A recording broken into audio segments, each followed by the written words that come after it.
This is Live from the Table, recorded at the world-famous Comedy Cellar, coming at you on Sirius XM 99 Raw Dog and on the Laugh Button Podcast Network. This is Dan Naturman. I'm here with Noam Dworman, owner of the world-famous Comedy Cellar. We have Periel Aschenbrand here, the show's producer. Much put upon, but much appreciated in equal measure. Thank you, Dan. We also have TJ, Comedy Cellar regular. TJ from Haiti originally, now makes his home in New York City. Thank you. Thank you for being here. And of course, I'd be remiss if I didn't mention the maestro of the mixing board, the sorceress of sound, the diva of decibels from the great city of Binghamton, New York, or somewhere thereabouts. Nicole Lyons is with us from behind the scenes. She usually doesn't say much, but Nicole, it's almost like he's flirting with you. Yeah, that was a lot. That was like 4 or 5 different credits. And Hold on, was that Top of the Dome or you planned that? That was no, pretty I impressive. planned. yeah, that was very Yeah, impressive. that was very poetic. I might do it again at a future episode. We're waiting for a guest to come, but whilst we're waiting, I'm sure we have things to talk about. First of all, I noticed Noam is dressed up today, and I inquired why, and he said he had an interview. So I'm a little curious about what the nature of that interview was. Oh, the New York Times is doing or somebody's doing a documentary about the entire Louis C.K. thing, but I believe it's from a pro Louis or anti-cancel culture point of view. So I agreed to sit for the interview. Okay. For a second, I was gonna be like, "Oh, we're not done with this." If it was on the other side of it, but even on the pro side, it seems like we should just let the guy live now. It's over. Yeah, I agree, but it's always a predicament because if they're doing the documentary anyway, I mean, this is the calculation you have to make. It's like, well, what are they going to say if I'm not on it? Like, I want to. Right. You want to stand for yourself. Yeah. I don't want to. Do you know if he's gonna be on it? I can say with a lot of certainty without knowing that he's not going to be on it. Well, if it's pro Louis, then Did hell freeze over? Because then maybe. Well, yeah, he probably wouldn't do it anyway, even if it was pro No Louis. way. But what is it going to be on streaming, or where's it? Oh, I don't know. It's just starting. Who knows even when it will come out? Probably you. But it's nice people making it, so I'm happy to do it. Well, more publicity for the Comedy Cellar, obviously. Well, is it good publicity? I guess so. I don't know. TJ, we were talking last time before our guest gets here about social media and comedy, TikTok, Instagram. Do you post things on Instagram and TikTok? I do on Instagram a little bit, but it's a choice that is hard to make because for me, it's almost like when you do stand-up, it's, I guess to use a poor analogy, when you do stand-up, you're making food in the kitchen, like a regular restaurant. But when you do social media clips, it's like fast food. You got to feed the beast every day and it's got to be quick.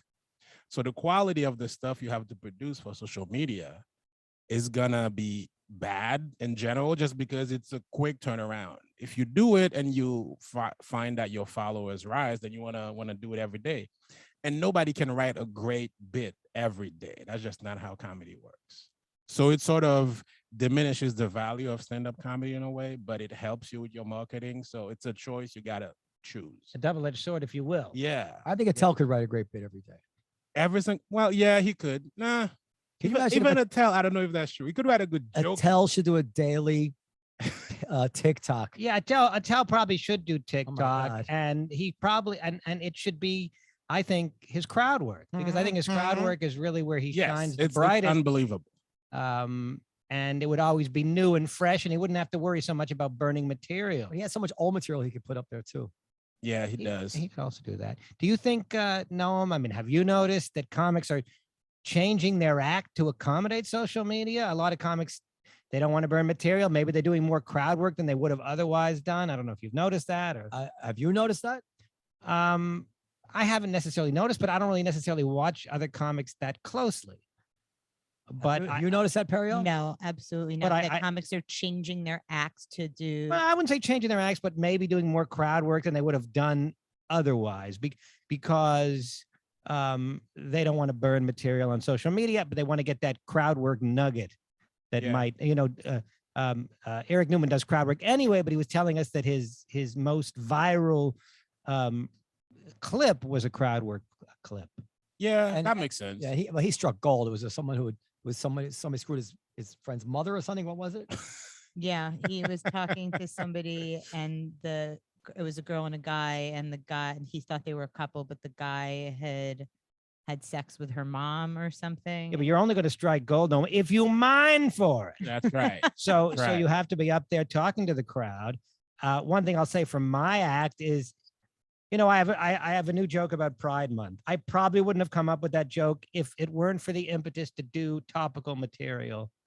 Are you trying to record it to put it out? I already put it up and it Oh, did, nice. it did okay. Whatever. if It didn't go viral. But the point is it pushed me to write a joke I might not have otherwise written. So, you- so true or false? That if crowd work is the key to the kingdom, or I don't know if it's the TikTok. key to the kingdom. It's the key to not burning material and maybe the key to the kingdom. Yeah. Well, if crowd work is one of the proven viable routes to TikTok fame,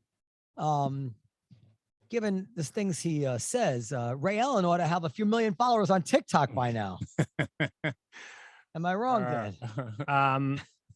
I mean, you have to use it He just to be started. able He to just get started that. posting. So we'll. Oh, he see. has? He just started. Oh, I didn't know. I he was mean, a- it literally like when I started. So we'll see where it leads. Yeah, I mean, crowd work is the purest form of comedy, so it makes sense that it works on TikTok. Now, here's a question about crowd work.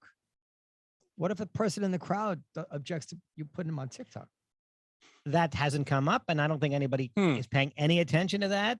That could come up. It will. You don't know. really see the people. You typically don't see so Yeah, it. you much. only hear Yeah, their You voice. hear their voice. We And generally they'll use subtitles to write Yeah, whatever they I mean, say. it's really the camera's really on the the person comment. would have to see it, would have to recognize their voice or remember the evening, But you know, and would the- have to the complain. kind of- And that if all those things could happen, and they'd have a case.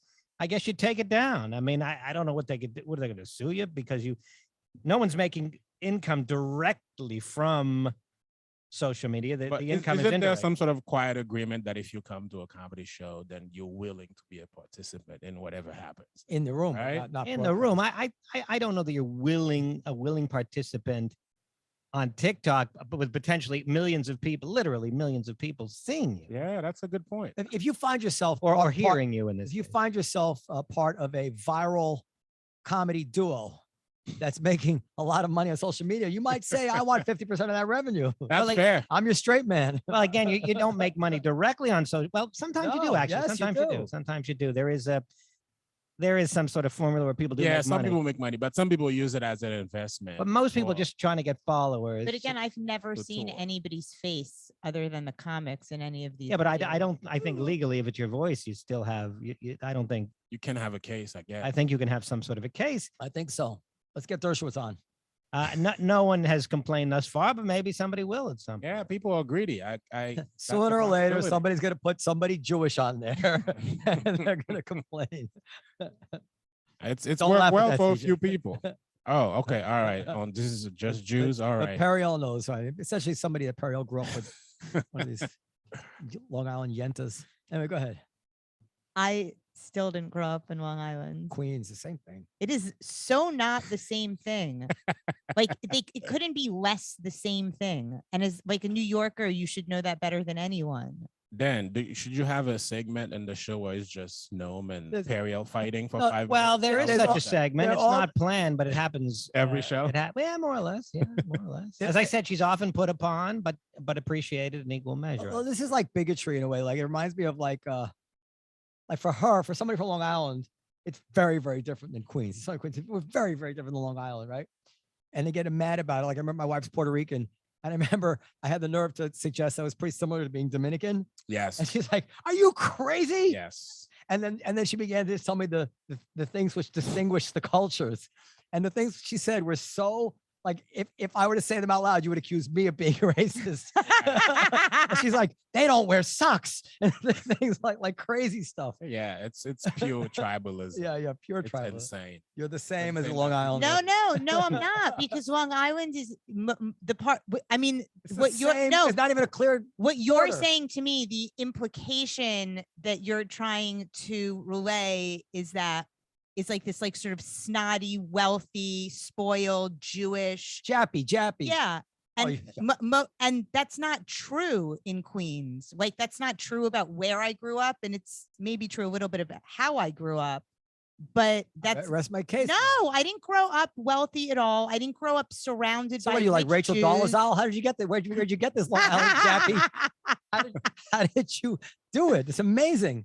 You're a mimic. I must have learned it. I don't perceive Periel as Well, it's. I mean, it's Jappy. completely Oh. inaccurate. I don't perceive it that way. And by Is that, any, hold on, in any as the way, only non-Jew here, it's that what Jewish American Yeah. princess is what the And It's the like f- a very gi- spoiled. give me a like, specific like famous example that I would know. Who's you the- get who's like the a Jappy? Mercedes for your bat mitzvah and a nose job. yeah. Usually those people don't Nose wind job, up. okay. Usually you wouldn't know them because they You had don't a nose wind up. job? They don't Did I wind become public figures? They don't wind up in show business. You had a nose They- job? they No, I like- did not have Oh. a nose job. It's apparent you didn't. Go Hold on, ahead. I'm looking. at TJ's wearing a shirt. If I could just change the subject, saying Netflix is a joke. The festival, it. a Yeah. festival that I was not participating in. They weren't even but, supposed to tell you about it. Well, I saw it. I saw it on Facebook. Robbie Yeah. Pra was posting about it. He's the Netflix comedy guru Comedy, yeah. who has about as much use for me as Michael Cox does at the Tonight Show. But in any case, Hold on, you've never Welcome done to the Grievance Tonight with Show? Dan Naturman. You've never done the Tonight Show? I did the Tonight Show with Conan years ago. Gotcha. Okay. He actually hosted Tonight Show for about 6 months. Because I can think of more perfect comedians for late night than You know what cracks me up? I sometimes will bring up a story that I told like 5 years ago, like the time Dan called me out in front of this perfect 10 girl I was dating, and he tried to totally sabotage me. I tried to sabotage. He's like, I- we've covered this before. We've covered this we- before. we have And then covered he'll it talk before. about the same thing 4 weeks in a row. The same. Yeah, but I'm talking about shit. perseverating 4 weeks in a row about the same. I don't know, thing. perseverating a word. I guess it is. You can I look didn't that- mean to cut you off. Whilst you Finish look your that story up, I'm about going to finish my Netflix. conversation with Yes. TJ. No, Michael Cox gave me a categorical no when I sent him a video recently. Not a, oh, I like this joke and this joke, but maybe tighten up that joke. Not, Right. oh, maybe if you started stronger, but I like the no. It was just a no. So I Yeah. took it seriously. I took it personally. And I have mentioned it more than once on this show. Noam apparently is tired of hearing of it. Anyhow, Well, I mean, talk about using the perfect word for the perfect situation. Perseverating, repeat or prolong an action, thought, or utterance after the stimulus that prompted it has ceased. Okay, Perseverating? look, it's from the so word it's a word. persevere. You know. Persevere. Oh, he's, perseverating. got it. Got it. Okay, fair enough. It's a word. It's not a word that people use, but it's a word nonetheless. In my circles. So anyway, so that's what I was talking about with him. What was- And you're what's- quite right, TJ, that is late. I mean, maybe I may be good, not good at a whole lot, but late night talk shows do seem to be something I do well, Yeah. that that my jokes are geared for, but for whatever reason, perhaps he wants new blood. I don't know what it is, but he has decided against Maybe he wants young, hot pursuing TikTok comedians. Well, he might want that. I've never done the Tonight Show either, so don't worry about it. Man. I'm in the same boat. But you did do Netflix is a joke, the festival. Look, when I was younger, I did a lot of shit too.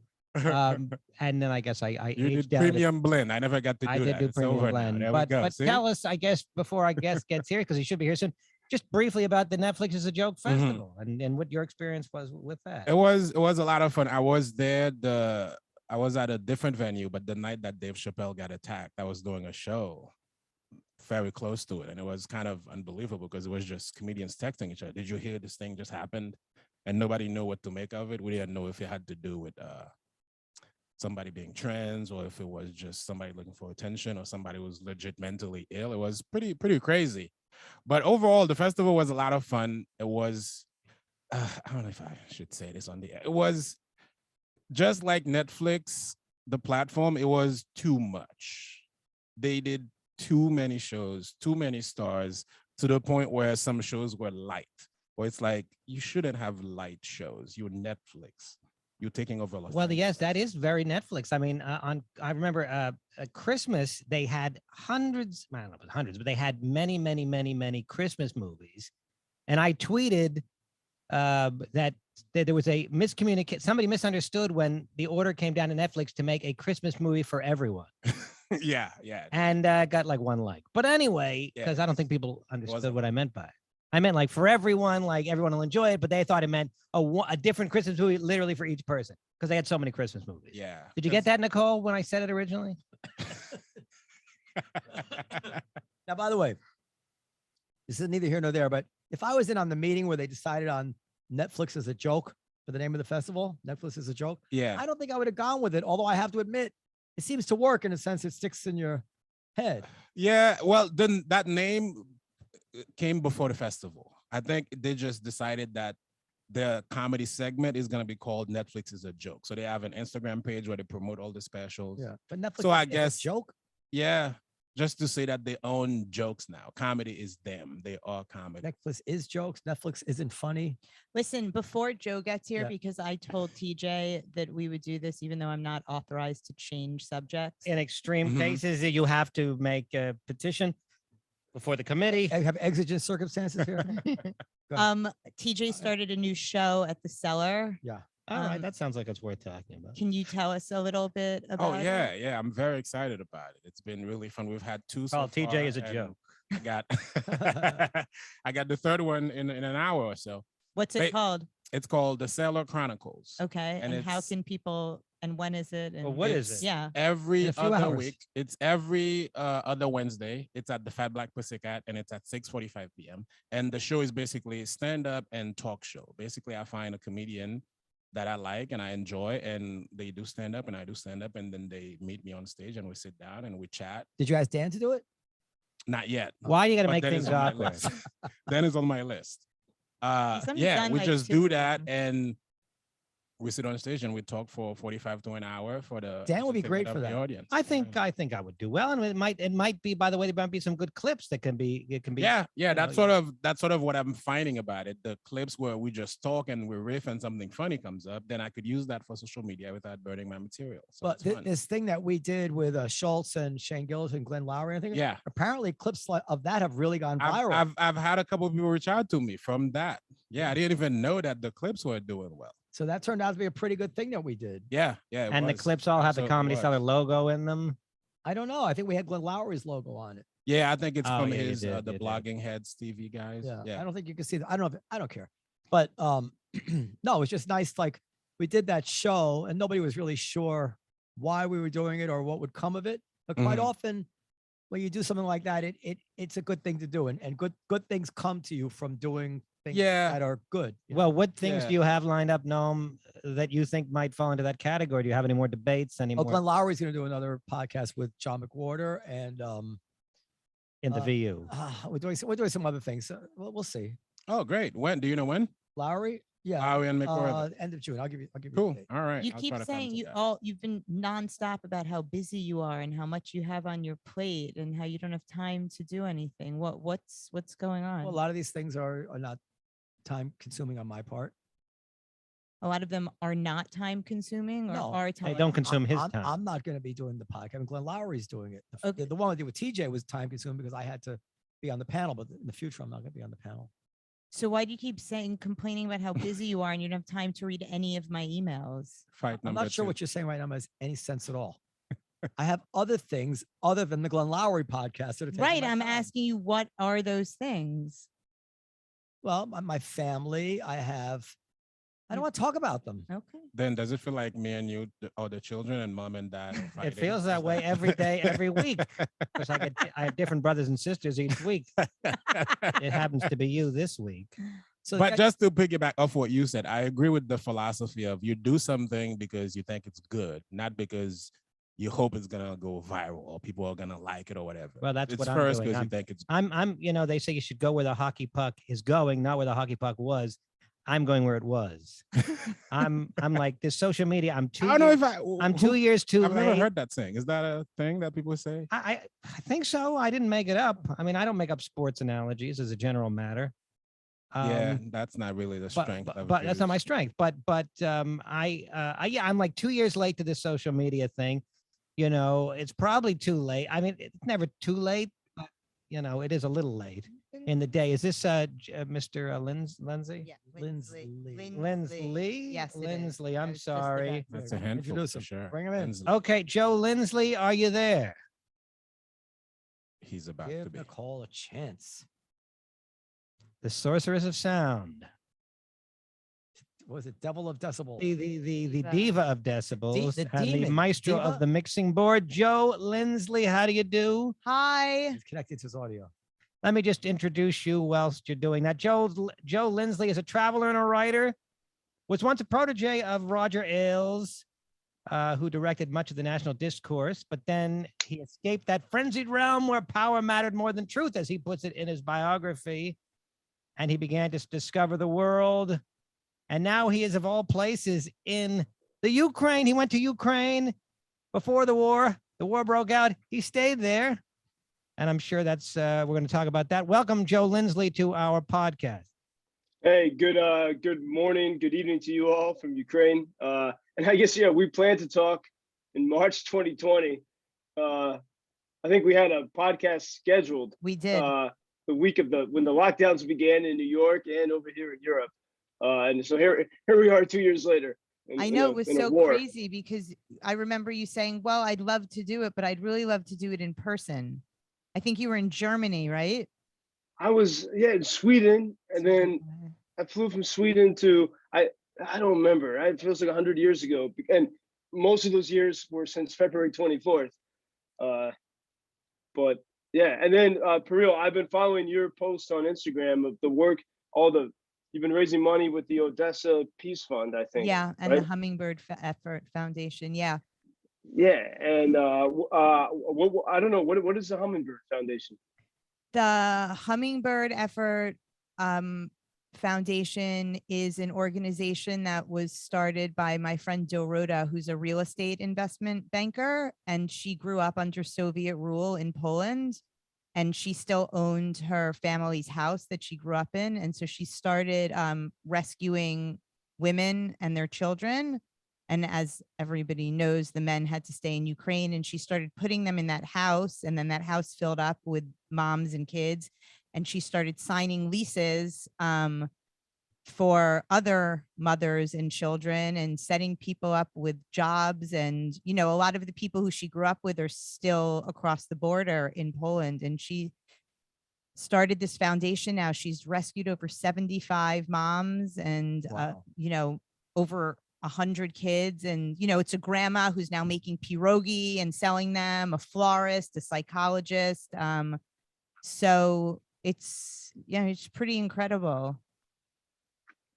Yeah, well, I say when 2 years ago when you invited me on, I was hoping to since you're comedians to tell you some of the more absurd stories of my strange adventures with the chairman of Fox News, like starving at Chuck Norris's house and lots of crazy stuff. But now I don't know, we do need to laugh, especially now in this. And but I'll leave it to you to direct what we talk about. But for example, yesterday.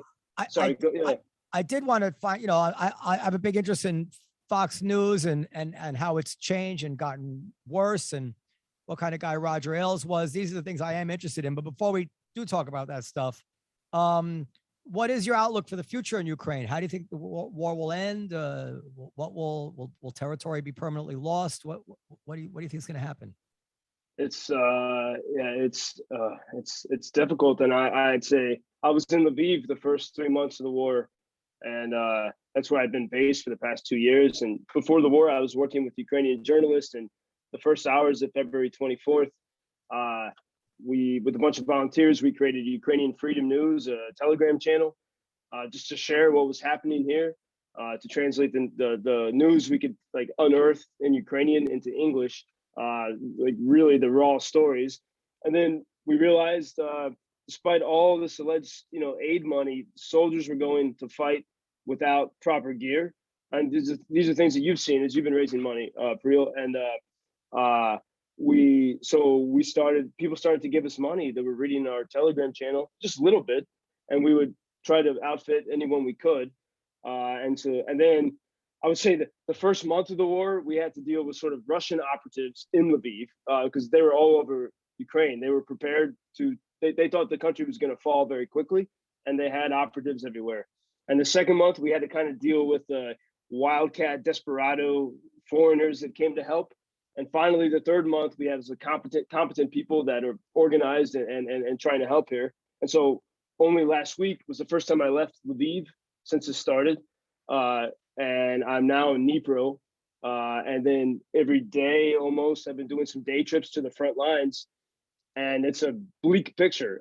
Yesterday, with some friends, we drove to a village called Guliopoli, which is in one of the most contested areas.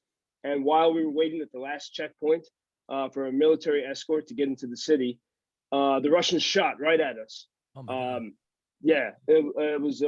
Fortunately, they were just far enough that they could not hit the checkpoint where we were, but it was maybe 2 fields away, less than a football field, was where the blast landed, and then the whole time we were in this village, our driver, fortunately, was an amazingly fast driver, and we're going from hospital to a few other places to deliver some supplies, and they were shelling all around the city, and then after we left, I got pictures later that they really hit the city hard, which is what they've been doing every day. And because right now after their blitzkrieg failed of the first week of the war, they couldn't take Kyiv, for example. Now they're hitting little villages, all up and down the south and the east, just because that's all they can do, to take this little territory at a time. And these are people that were living. I mean, as we were driving yesterday, I saw farmers still working in their fields, and I pray that with that blast hit, that no one was standing in that field. And it's absolutely horrible, and the toll it takes on everyone. For example, at the hospital yesterday, I asked the chief doctor, and we're in the dark because we've given them a generator, but they have to save it for only extreme circumstances. And I asked the doctor, do you have any plans to evacuate? And he said, no, I must stay here until the end, whatever that means. And at that point, our translator, she was a very brave girl that came with us, she broke down in tears.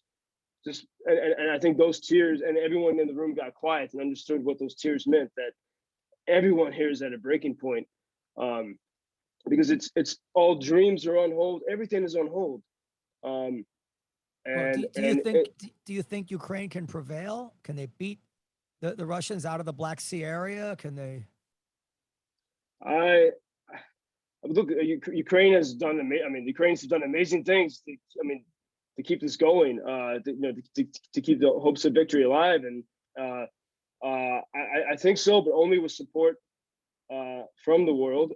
And unfortunately, people start to lose interest now, and I think that's part of Putin's strategy. But then there's different definitions of prevail, because let's say somehow you can push the Russians back to the borders of February 24th or to 2014, but people are broken. I was at a shelter here in Dnipro with children that have PTSD, 5 or 6 years old. So, there's all kinds. You prevail, but your city, like Mariupol, destroyed. Today, I took a walk with some new friends, a couple that's staying at this hotel where I am, and they're from Severodonetsk. And I asked the woman, I said, do you like Dnipro? She said, no, I miss my town. She said, we made so much progress the past 8 years since the Revolution of Dignity. We had beautiful parks. We had playgrounds for the children. We were building a lovely society. It's all gone. So even if you win, it's already a loss. And tell me again, it went by me. Who are you there representing? Just myself, in Just a way. yourself.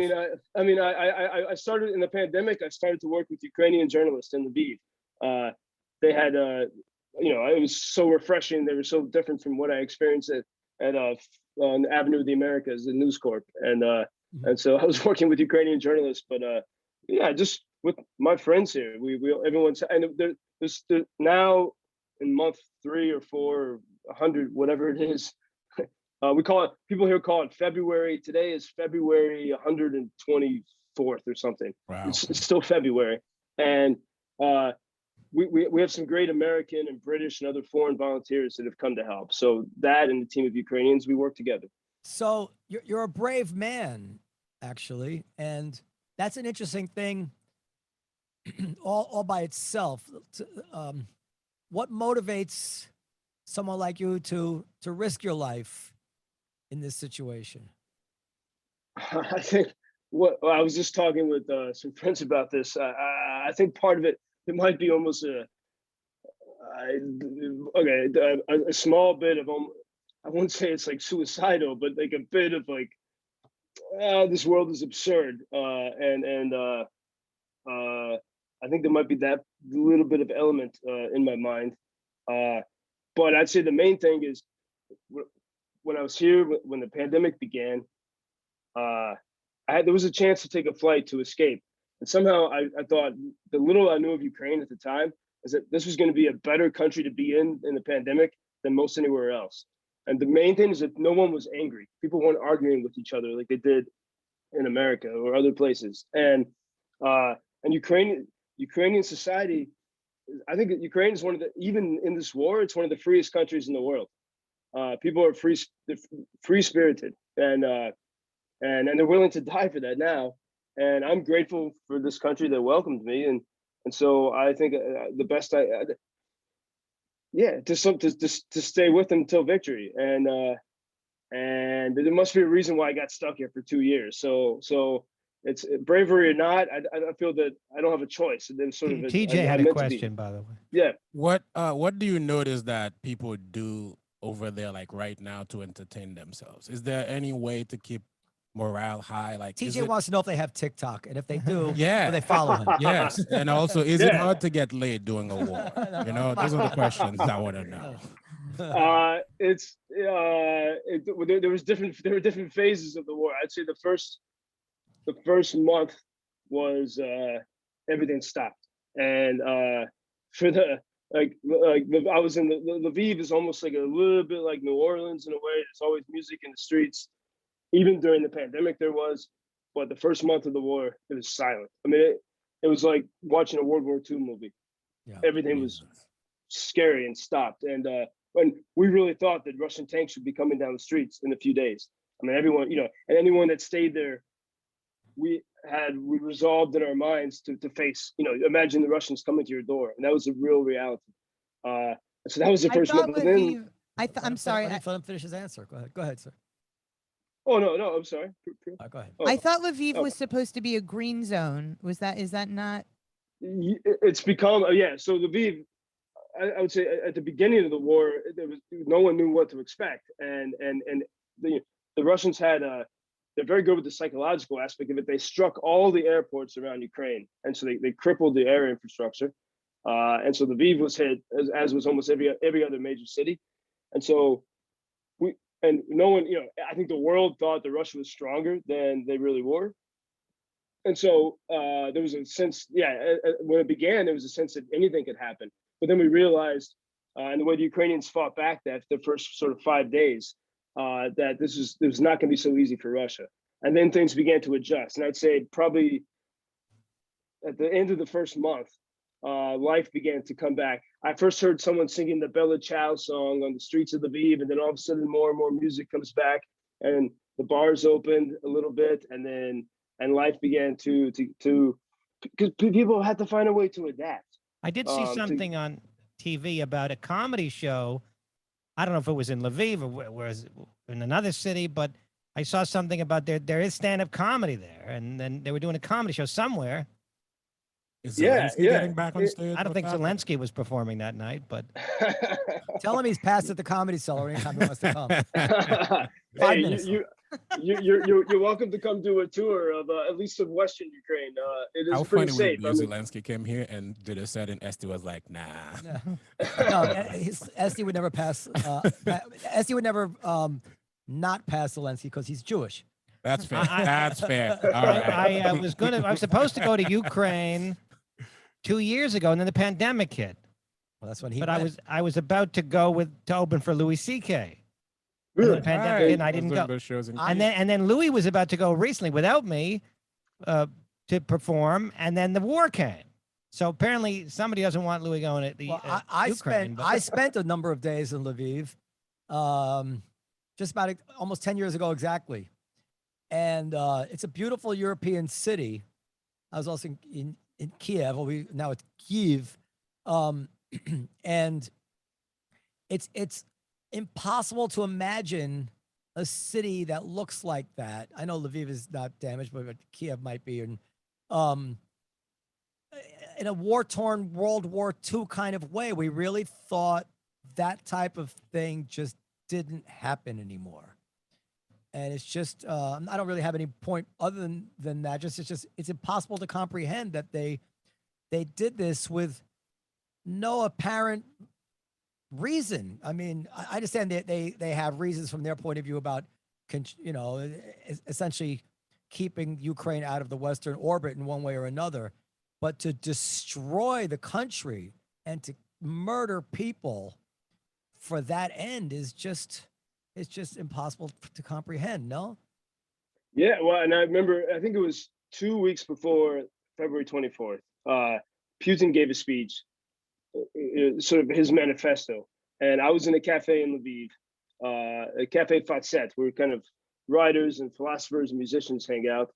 And everyone was watching the speech. And at the end of that speech, no one said a word, and people just hugged each other. And I went to my friend's bar across the street, and the same thing. Everyone just hugged each other because in that speech, Putin explained his hatred of the Ukrainian people. And I think it's because in 2014, they said, we don't want to be governed by your puppets. You know, they kicked out the corrupt Russian, pro-Russian regime. Yeah. And but when Putin gave that speech, everyone in the Lviv felt, oh, he's coming for us. And it was a string. I mean, everyone just looked each other in the eye and said, this guy is coming for us. And yeah, almost like a crazy guy like Hitler. I mean, like he just hates these people and wants to destroy them. And I remember in peacetime walking through the streets of Lviv and like through the old Jewish quarter, and you can see the ruins of the synagogue, and trying to imagine like the horror that happened there. And it was so hard to imagine in the Lviv of 2020 and 2021, the Lviv but here it is. Last question on Ukraine, maybe. What about have you seen any Nazis there? So apparently, Putin makes a lot of the Nazis. It seems to be quite pretextual, but not a total fabrication, right?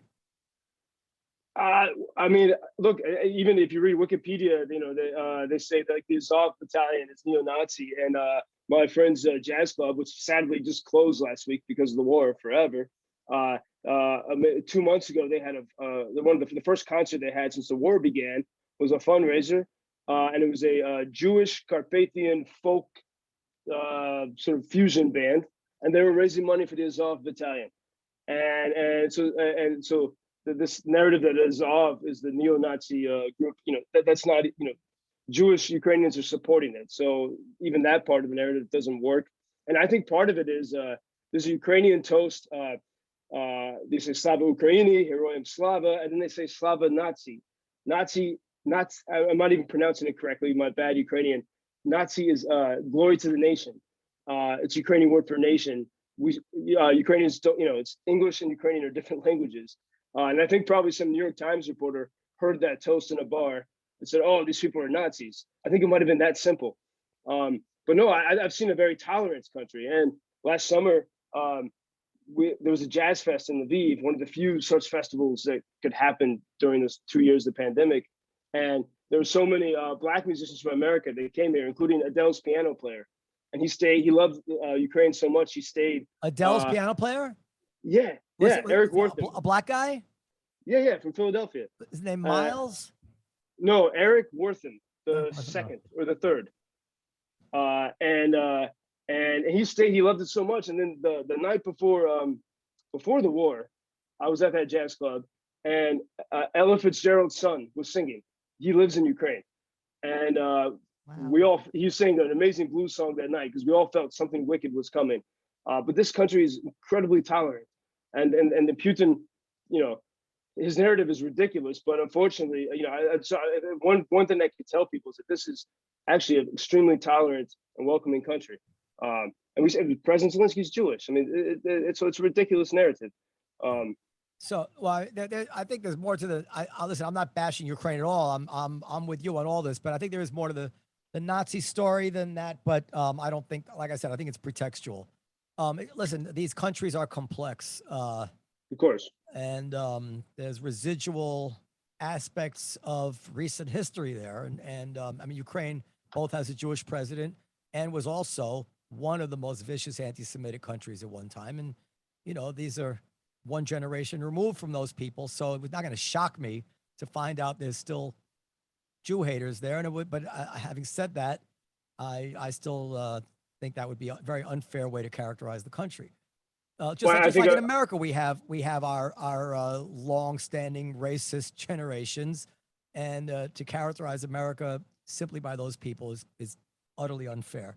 So, all right, of course. Fox News. So, by the way, was your character represented in that HBO Roger Ailes? You were, right? Yeah, The yeah. actor The even looks a actor. little bit like you. Yeah, I drank beers with him, which is a weird. That was the first. I was the only person he's played that he had a drink with. But Emery Cohen was the actor. TJ has to leave. He's doing a show downstairs. Could take it easy, TJ. So Thanks. I was look. Fox News was always considered quite conservative, right? And Fox News was always considered just unreliable and blah blah blah. There were documentaries called Outfoxed, more than 10 years ago with O'Reilly. However, at that time, this must be around the time that you were involved with Fox News, I found Fox News quite good. Not that I didn't know that they were conservative, and not that I didn't understand what I was watching, but I felt Fox News presented a pretty good debate. These shows would have credible people from different points of view. I thought O'Reilly's show was interesting, notwithstanding the fact that he was kind of a blowhard. Charles Krauthammer was on Fox News, Fred Barnes and Morton Kondracki. There were a lot of interesting people on Fox News, and now it's, to me, utterly unwatchable. I mean, it's not as unwatchable, but it has a lot to feel guilty about. It spreads anti-vaccine, obviously false anti-vaccine information dressed up in innuendo. It was insufficiently factual about this election fraud stuff, and I know I'm talking a lot. And I attributed, in my mind, to the fact that, warts and all, and this is where you're going to tell me I'm wrong, or tell me where I'm wrong, that no matter what he was in certain regards, that Roger Ailes valued a good debate. That was the feeling I always got about Fox News, that Roger Ailes liked to see a debate that was fair and have good people on both sides of the debate. And now Fox News couldn't care less about that. What do you think about all? That's my impression as a viewer. Tell me where I'm wrong or I'm right. There's a lot of truth to that. One, I would say, and this hasn't been explored enough, but I think Roger's downfall, I think, was in part. I think the moment where his downfall began was there was a Republican primary debate where Trump criticized Megyn Kelly. He said something very awful about Megyn Kelly. Maybe you remember. Blood everywhere, like as if she was having her period. Yeah, exactly. And Roger, I think it was the next morning, defended Megyn Kelly and came out against Trump. And he had not been he already was, and I wasn't there at the time, but I was just observing from the sidelines. He was already skeptical of Trump at that point, and there was a power play then between them, and Trump won that, and that's when Roger lost his power. And I think that there's more to the story there about his downfall. It's not so simple with Gretchen Carlson and all that. How did Trump win it? Trump then so Roger publicly challenged Trump and said, "You need to apologize to Megyn Kelly." And Trump said, "No, I won't." And that was when the balance shifted. All of a sudden, Trump said, "I am now the decider." Because I think Roger's great power up until then, as vis-a-vis a Republican, was he could prevent people from becoming president, more so than even making someone the candidate or a nominee. He could prevent people. And he tried to prevent Trump at that point, and he publicly challenged Trump. And Trump said, "Sorry, no, you're wrong." And that's when Fox began to lose its power, I think, with the Republican base, and people shifted toward Trump. And then it was a few months later that Roger was forced. Did we lose the sound? We lost your sound. No sound, Joe. Oh, sorry. Roger Ailes came back from the dead to squelch you. Yeah, maybe so. It's I've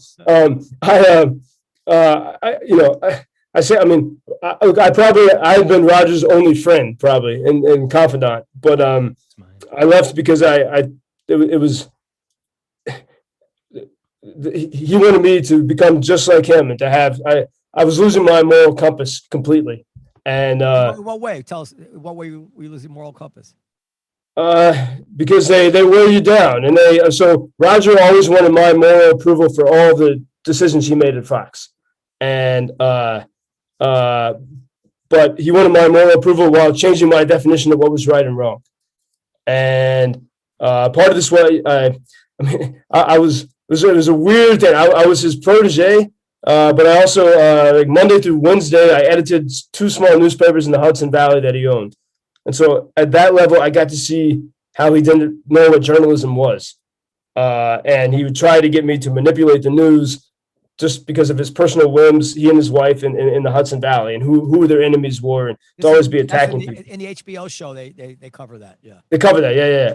I couldn't finish watching that show, by the way, when there was this a scene where Russell Crowe playing Roger is talking to Emery playing me about my childhood. And I said, this is too weird. And that was the last bit I watched of the show.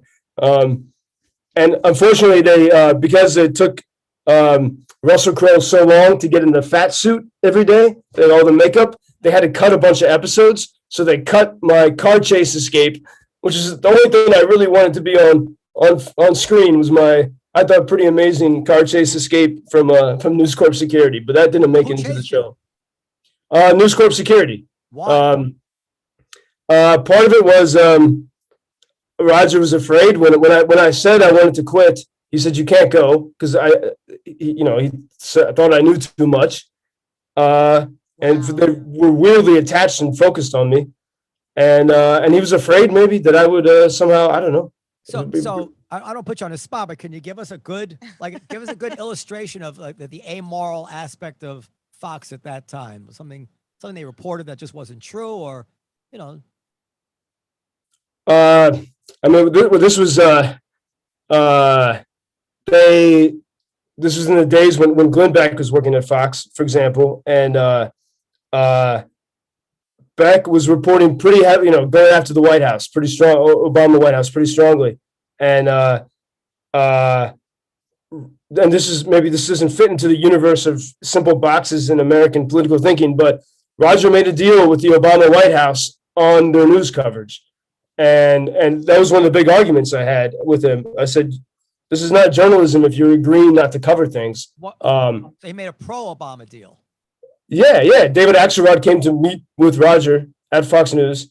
It was the only meeting that I was pulled out of. And afterward, I went to Roger and said, why did you exclude me from that? And not long after that, he got rid of Glenn Beck, who, I mean, Glenn Beck can be, a wild card, but he would actually do his homework more so than a lot of the other people at Fox. And Catherine Harris was a great reporter too, but Beck would, try to do his homework, and he was looking into too many things.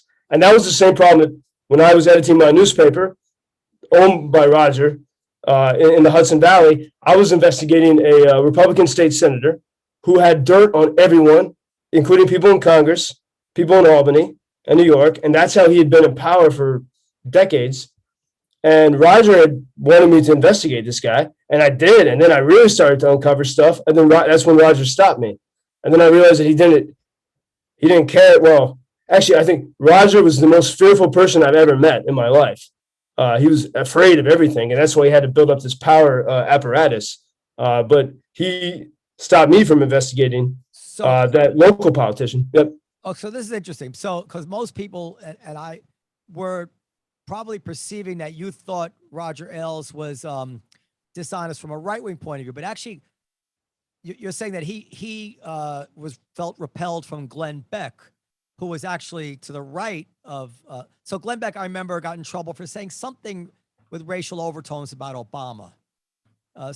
Called Obama a racist or something like that.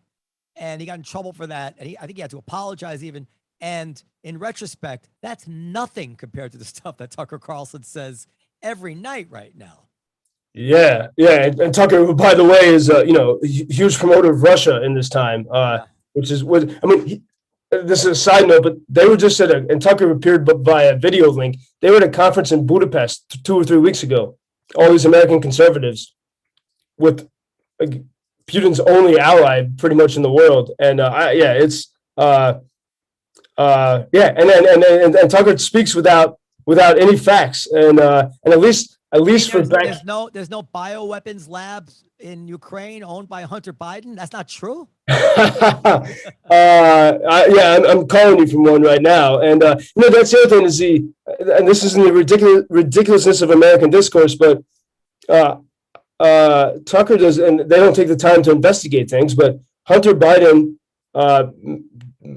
worked with a Ukrainian energy firm, but that firm was run by a member of the government of Yanukovych, which was evicted by the people of Ukraine in 2014. So it's not Ukrainian company; it's a pro-Russian company whose CEO is based in Moscow.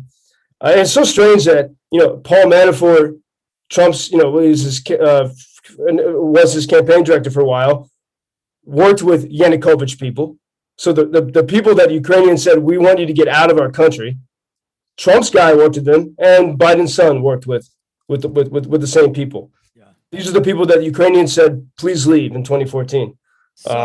So what you're saying actually lines up with what my impression was, that I'd say that Roger Ailes was motivated, he had a conservative agenda, but he was enthralled with ideas. He had a conservative agenda because he believed that conservatism was demonstrably correct and was ready to have that debate and thought he could prevail on the facts of that debate. And he wanted to show America that. And I would even say that he understood that the way you convince people is by defeating formidable debate adversaries, not by just having shills.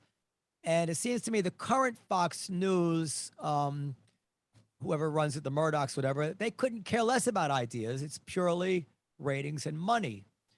I don't imagine Roger Ailes embracing anti-vax sentiment the way Fox did. I hope that he wouldn't have. I don't know how you feel about that, but I feel like he was way, way straighter. And I understand he was a creepy guy and what he did to women and all that's all another matter. And I wouldn't lift a finger to defend him on any of that. But just as a viewer, I mean, I just can't express how awful Fox is and how much better I thought it was when Roger Ailes ran it. Well, that's part of it. In sense, in my darker moments, I've had regrets, if I had just stuck with it. But, there were times when Roger would try to confide in me his regrets and how he wanted to do things in a different way, maybe. But I was so much like him that I was unable to be a friend to him in those moments. I was 24, 25, but I was very, very much similar to him. And he would try to say, "Hey, Joe, I think I made some mistakes here," and I'd say, "Oh no, this is a weird conversation. Everything's great." And I sort of. You remember any of the mistakes you thought he made? He thought he. My mistake was that I didn't let those conversations happen. He would try to confide these or start to talk about these things, and I was so much like him, maybe even worse, that I didn't know how to be a friend to him. Whereas now, everything I've learned and the stuff that's happened since I escaped, if I was then who I am now, it would have been different. But I needed to transform myself, and that's been the process of this past decade. What network should one watch? What news network do you watch? Nothing. I mean, I don't know. I don't know if it's I don't know if it's a healthy format. I think that's why I'm podcasts like yours are better. I mean, when people can actually have a conversation. The democracy is not possible without conversation. I don't think the cable. I don't think it's good for us. They're all terrible. I'm hopeful that this guy Zaslav, is that his name, who's taking over CNN, who I know I've heard from like 1 degree of separation of a friend of his, is a serious guy.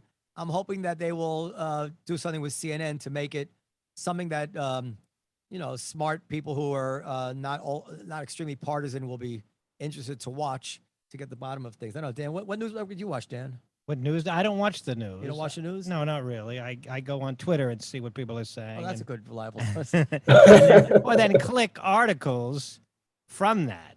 It's better than Periel. She gets it from memes. She gets it. All right, sir. Well, that's about it. I really appreciate you taking the time. I'm very moved by your personal bravery. Are you still paying bills over there in America?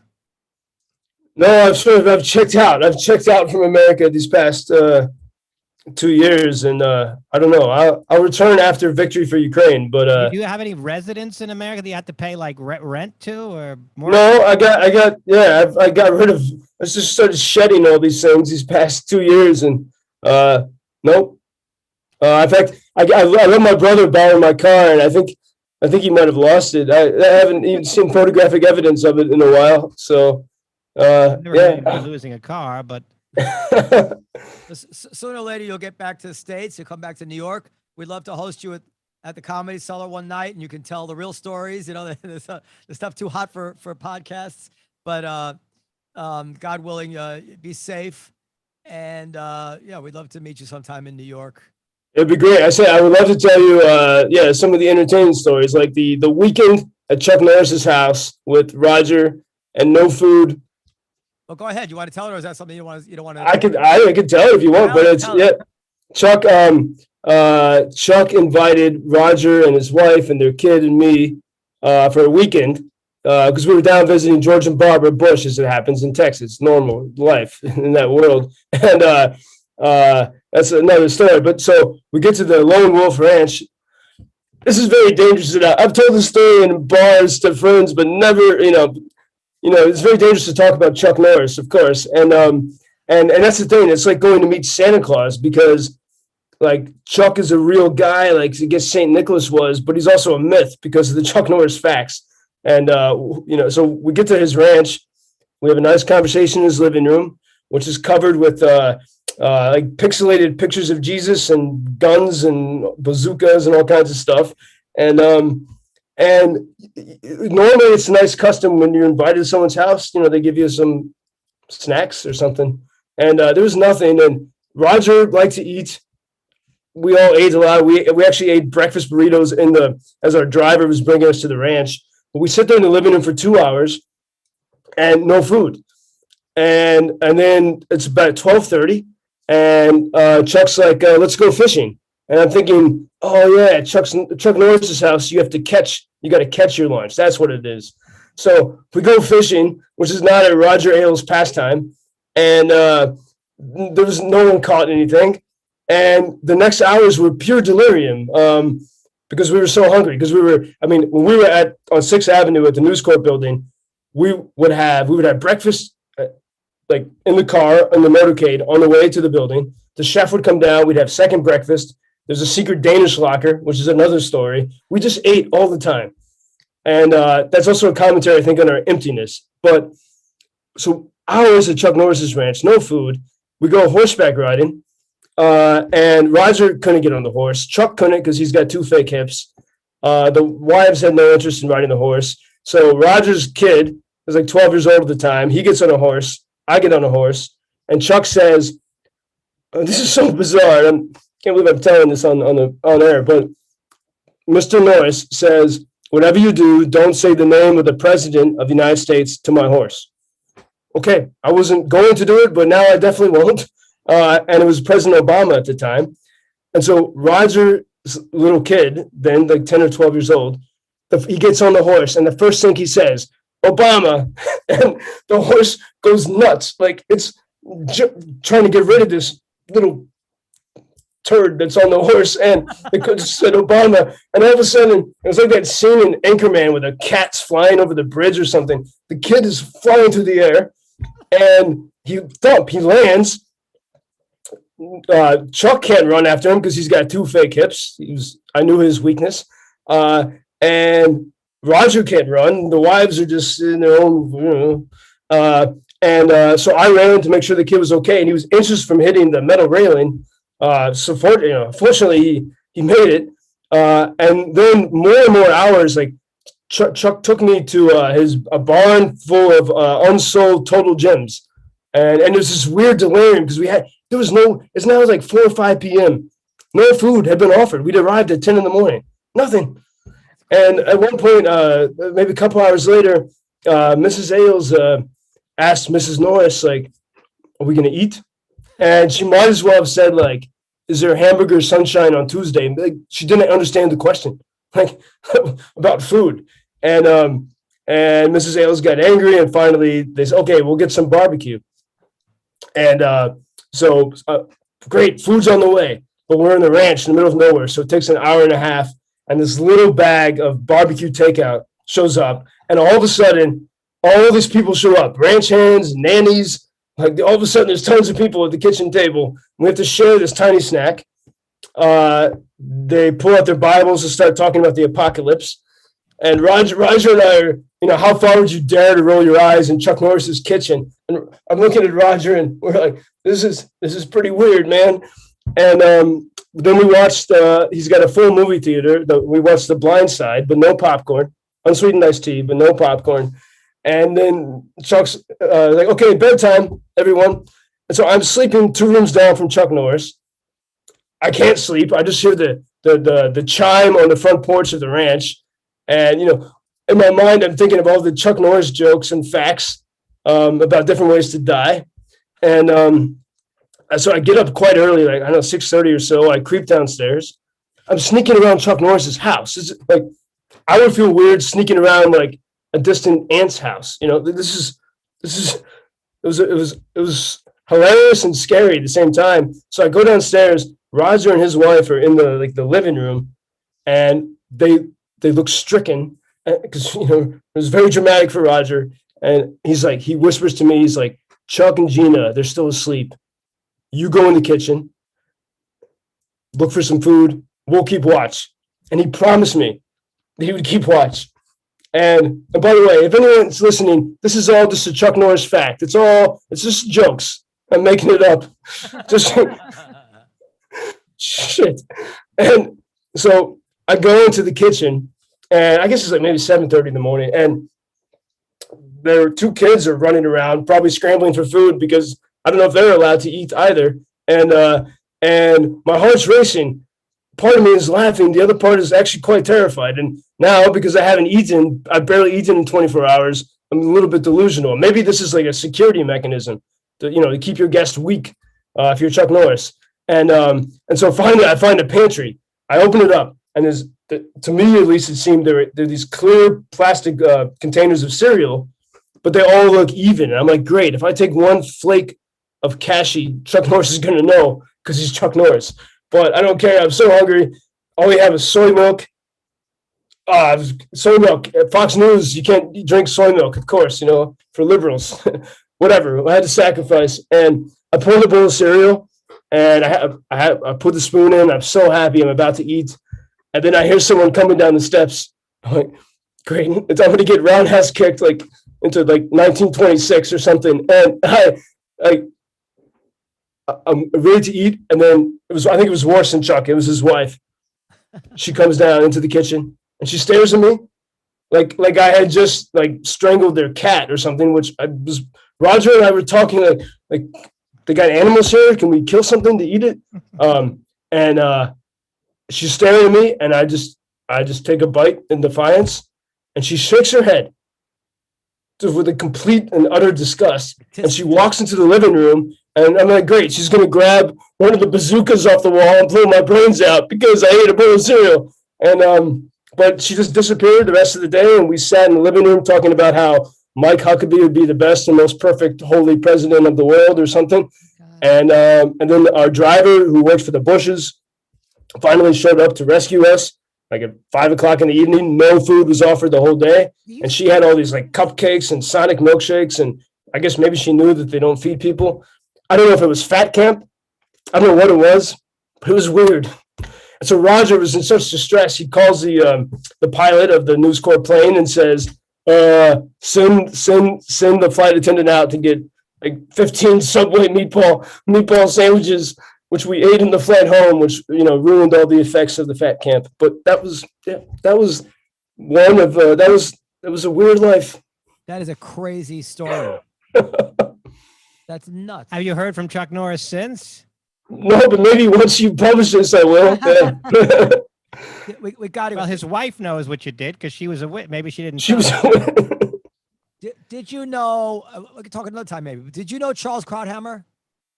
I did, because I worked at the Weekly Standard. When you mentioned Fred Barnes, he was my first boss. Fred Barnes and Bill Kristol. So I knew him not very well, but a little bit.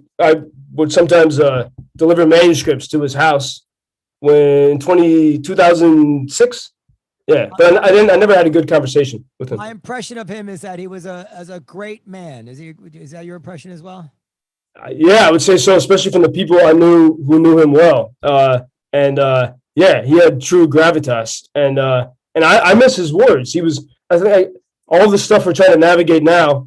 His mind, we need minds like that to navigate the mess we're in now. It's a good illustration of how Fox has changed, because I would say that at the time he was active on Fox, right up until the time he got sick and Laura Ingraham came and all that came.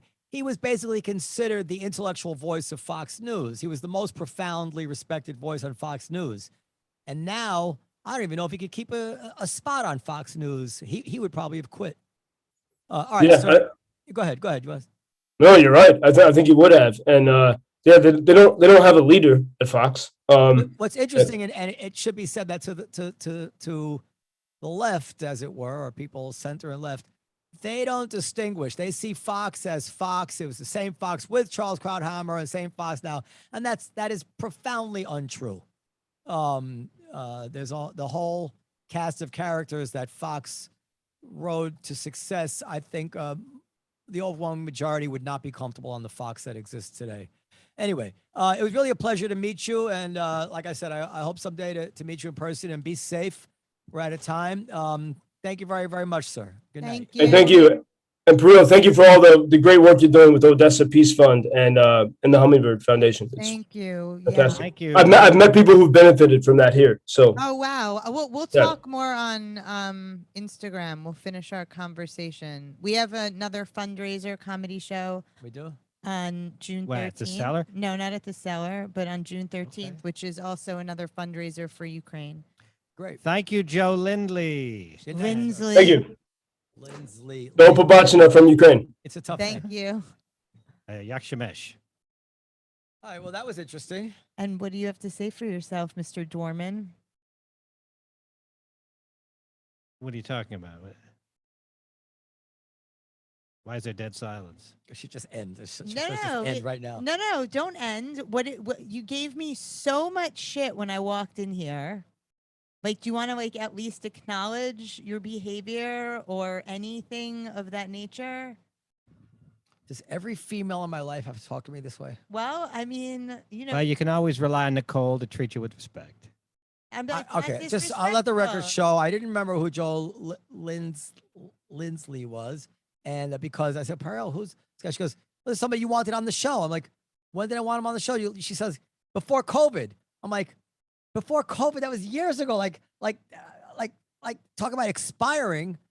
But I couldn't remember he was the guy from. But you Fox's. were short with me, and you were not very But actually, nice in your tone. this and is I did email. Talking to the mic, Jesus Christ. I'm talking into the mic, and I did email you. Yes, you did. My memory's bad, but Okay, anyway. so But just I am be like a little bit less. You know. But no, Periel, please note that after a certain time, you need reauthorization. I think it's fair to say. I say after 6 months left. Certainly after, if Noam wants something that's time sensitive, okay, but you should get reauthorization. This is the pollster who said Trump was going to win. Like, but I said that he would be super interesting. But you didn't get reauthorization. No, but that's not. He turned out to be interesting. Okay. Well, look, as far as I don't really understand is Ukraine that this is actual bravery. This Ukraine thing. I mean, well, it's also a little nuts. He said himself that he might be a little nuts. Well, did I see a military jacket that he was wearing? Is he a military guy? Because some of those guys, they live for this shit. Well, that's and they miss it. And I said that I think he's got like a little of that like Michael Moynihan vibe, like that like adrenaline. No, Michael Moynihan is not. Listen, anybody who risks their lives, you got to respect. I shouldn't say that, but I respect him.